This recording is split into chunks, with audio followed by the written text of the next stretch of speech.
Շնորհակալ եմ հնարավորության համար, հարգելի ներկաներ, հարգելի հայրենակիցներ, պարոն Դանիելյան, Տիկին Աղաջանյանը շատ մանրամասն ու շատ բովանդակային ներկայացրեց, թե ինչ են այսօր իրենցից ներկայացնում միջազգային կառույցներն ու միջազգային գործընկերները քաղաքական նպատակահարմարության ու քաղաքական առուծախը, որը ներառում է այսօր Հայաստանի Հանրապետության քաղաքացիների իրավունքներն ու պարտականությունները, կարծում եմ այլևս այնքան խոսուն են, որ իմ մեկնաբանության կարիքը չունեն։ Ես ձեր թույլտվությամբ կփորձեմ անդրադառնալ այս նիկոլական բռնաճնշումներին, հալածանքներին, ֆիզիկական հաշվեհարդարին, նաև սպառնալիքներին, որոնք այսօր Հայաստանի Հանրապետության իրականությունն են, եւ մարդիկ, ովքեր չեն խոսում այս իրականության մասին, կամ անկեղծության խնդիր ունեն, կամ խիզախության, որտեղ հրաժարվում են տեսնել այդ օբյեկտիվ իրականությունը։ Այս օբյեկտիվ իրականության մեջ շատ կարևոր է նաև այն ժամանակագրության ընդգծումը, որը կա, որովհետև որքան էլ տարօրինակ թվա, բայց նիկոլական իշխանազավթումը եւ այս բռնաճնշումների կիրառումը Հայաստանի քաղաքացիների նկատմամբ ունեցել է իր զարգացման փուլերը, որովհետև սկզբնական շրջանում կարծում եմ կհամաձայնեք, որ դրանք քողարկված էին, ունեին արդարադատության շահից իրականացված լինելու իբր թե նպատակ ու ձևակերպվում էին իբր հանրային պահանջ։ Սա իհարկե այժմ անցյալում է եւ հիմա բացարձակ ուղիղ եթերում ուղղակի հրահանգավորումները, քաղաքական հաշվեհարդարը, ֆիզիկական հաշվեհարդարի սպառնալիքները, որ կան Հայաստանի քաղաքացիների նկատմամբ, ունեն մեկ հիմնական նպատակ՝ ուղղակի լռեցնելու ազատ խոսքը։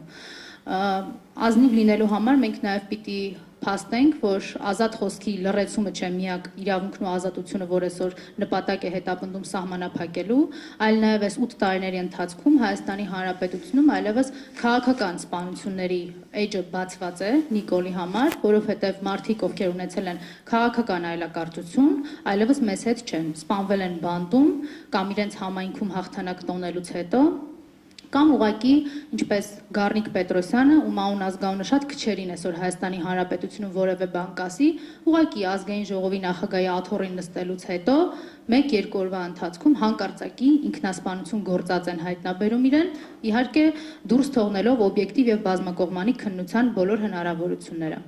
Այս ժամանակագրությունը մեզ հնարավորություն է տալիս հասկանալու, որ մեթոդներն ու եղանակները իհարկե նիկոլական իշխանությունների փոխվել են, բայց բռնաճնշումների էությունը մնացել է մեկը, իր հոգին ըստ էության իր իսկ ասած բառապաշարով փառավորվում է այն ժամանակ, երբ կա Հայաստանի Հանրապետության քաղաքացիների ոտնահարված իրավունքներ եւ ազատություններ։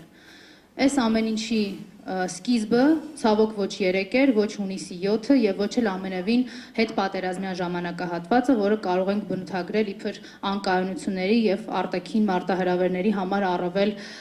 ցայտուն ժամանակաշրջան։ Սա սկսվել է հեռավոր 2018 թվականին, որովհետեւ այն իշխանազավթումը, որը տեղի է ունեցել, իհարկե տեղի է ունեցել Թավշյա վերնագրերի ներքո, բայց ամբողջությամբ լցված էր կազմակերպված եւ ուղղորդված ատելության խոսքով, հաշվեհարդարի սպառնալիքներով, որոշ դեպքերում անգամ այդ հոգեբանական բռնության ուղղակի գործադրմամբ։ Մենք որպես հասարակություն թույլ տվեք ասեմ, որ բավականաչափ միամիտ ենք գտնվել եւ կարծում ենք, որ 2018 թվականին սկիզբ առած ատելության մթնոլորտը սահմանափակվելու է այս կամ այն քաղաքական խմբի կամ միգուցե քաղաքացիական միավորումների շրջանակներում եւ օրինակ միամիտ էինք այնքան, որ մտածենք, թե անձեռմխելիություն ունեցող անձանց նկատմամբ կարող է այդ հաշվեհարդարի դրսևորումները լինեն, բայց այն մեզ հաստատ դա չի հասնելու։ Եվ սա է նաև բերել նրան, որ մենք այս տարիների ընթացքում ունեցել ենք կին քաղաքական բանտարկյալներ եւ ունենք այժմ էլ, բերել է նրան, որ պատարագի մասնակցող դպրոցականները այլևս կալանավորման սուբյեկտ են դառնում Հայաստանի Հանրապետությունում։ Եվ այս ամեն ինչը իրականում պիտի ձևավորի միայն հանրային իմունիտետ, որտեղ ակնհայտ է, որ այսօր Հայաստանի Հանրապետությունում պետաիշխանական լիազորություններով օժտված որևէ ինստիտուտ պատրաստ չէ զբաղվել Հայաստանի քաղաքացիների իրավունքներով ու ազատություններով։ Ես ամփոփելով միտքս ուղղակի ուզում եմ ասել, որ լինելով այն կուսակցության կազմակերպության անդամ, որը այս տարիների ընթացքում բազմաթիվ բռնաճնշումների է ենթարկվել, մենք երբևէ չենք տարանջատել այն անձանց, ում իրավունքները սահմանափակվում են, այսօր էլ քաղաքական հալածանքների միջով անցնող ցանկացած անձի ողբերգությունը մեզ համար ցավալի է, մենք հասկանում ենք դրա անդառնալիությունը, այն հետևանքները, որ կարող են առաջանալ յուրաքանչյուրի ճակատագրի եւ նաեւ հասարակական իմաստով մեր երկրի ճակատագրի մասին